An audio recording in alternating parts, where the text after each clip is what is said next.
Yo, what's going on, man? It's everyone's favorite Daddy Hunter here, okay? So this is not a review of Monster Hunter Rise, okay? First of all, my channel just hit 100 subscribers. Thank you guys so much for hitting that sub button, hitting that like button. But 100 subscribers is just not enough clout needed for Capcom to send your boy a free copy early before, the release date. But what I will be talking about here is I have been reading and watching lots of reviews of the game, and there are some points that come up in multiple reviews, right? And so, I don't read reviews for them to tell me whether I should buy the game or not. I read the reviews and watch the videos to get a feel for what people are saying or feeling about the game, whether they like it or not, right? Everyone's opinion is different. Some people don't like Monster Hunter, some people do, and I apply this to any game that I may buy. It's not about, oh, the game has to have good reviews in order for me to buy it. No.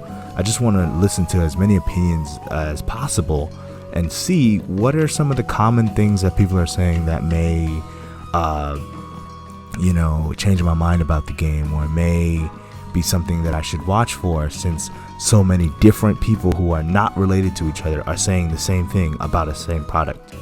Also in this video, I'd like to open a discussion about choosing a weapon or weapons in some people's case, and how to approach this game when it comes to maybe increasing the longevity of the game, which does tie back into the whole reviews point that I have loaded up for you guys in my mind. So without further ado, man, let's get to talking.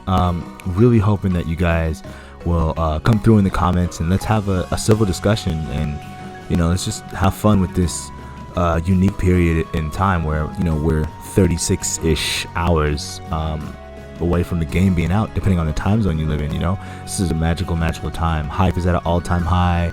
Some people already have their hands on the game, and everybody just wants to play this game, and it's a magical time. So let's have a discussion down in the comments. I promise I'll reply to every single comment left on this video.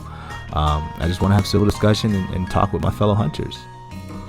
Okay, so about those reviews, two of the big points that really stick out in my mind that a lot of people have said about this game who've already played it is that it's A, incomplete, and B, pretty easy.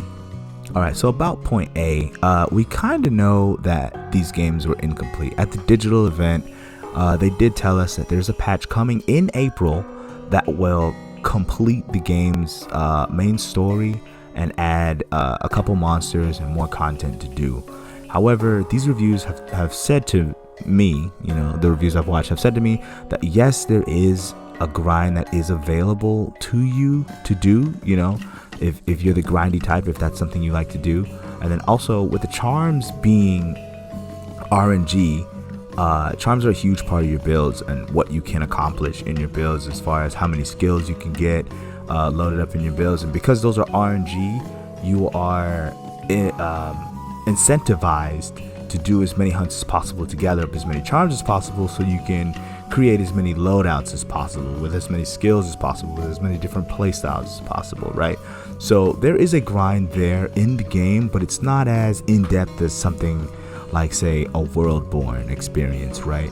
There's a lack of content in the endgame department, and we kind of knew that was coming.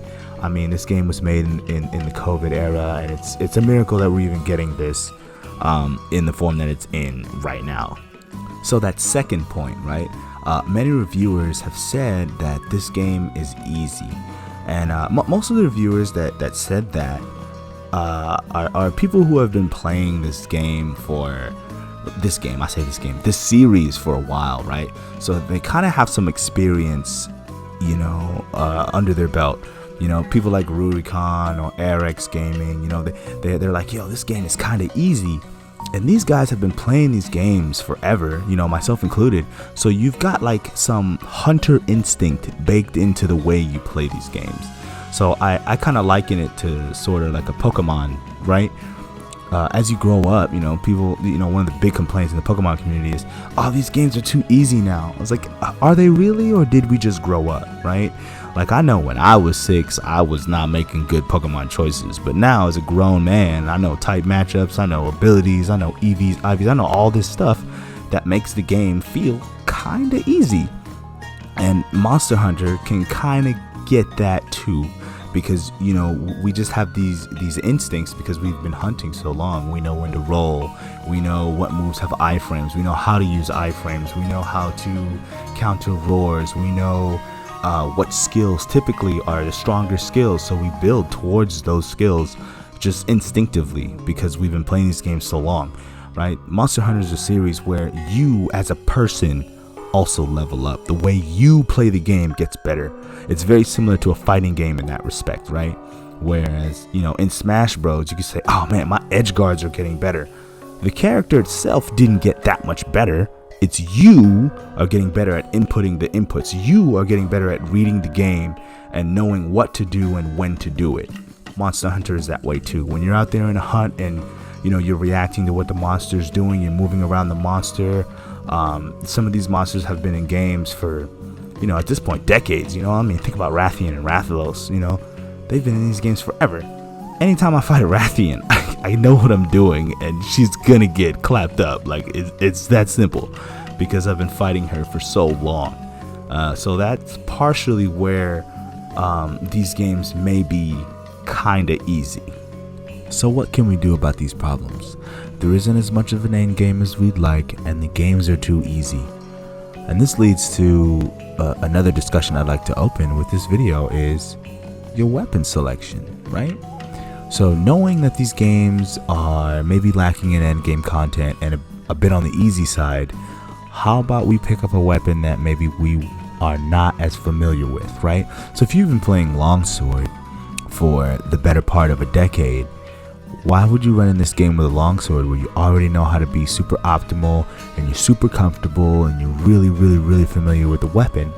You'll blast through this game that is, you know, a little bit easier than the other titles, and you'll get to the end game and be kind of burnt out because you're like, oh, this game is easy, I kind of already know what I'm doing, longsword, you know, you do your thing.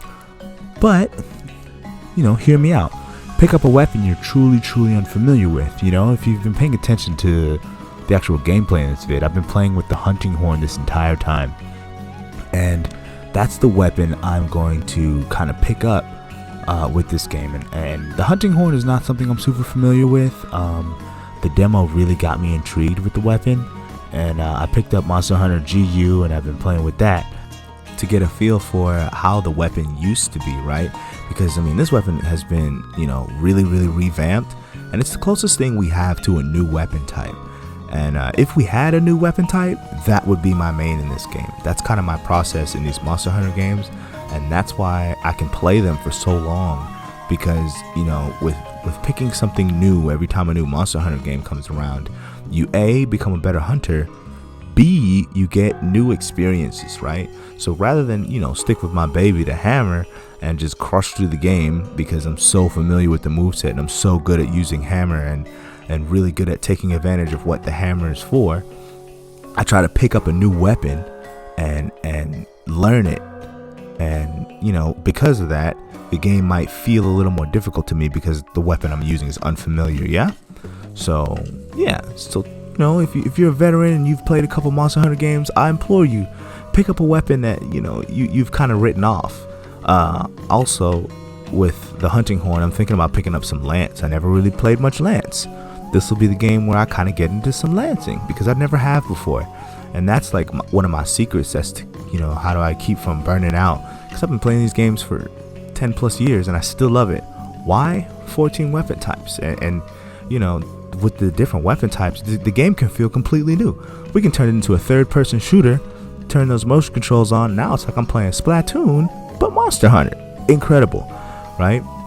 So use that to your advantage while this game is easy.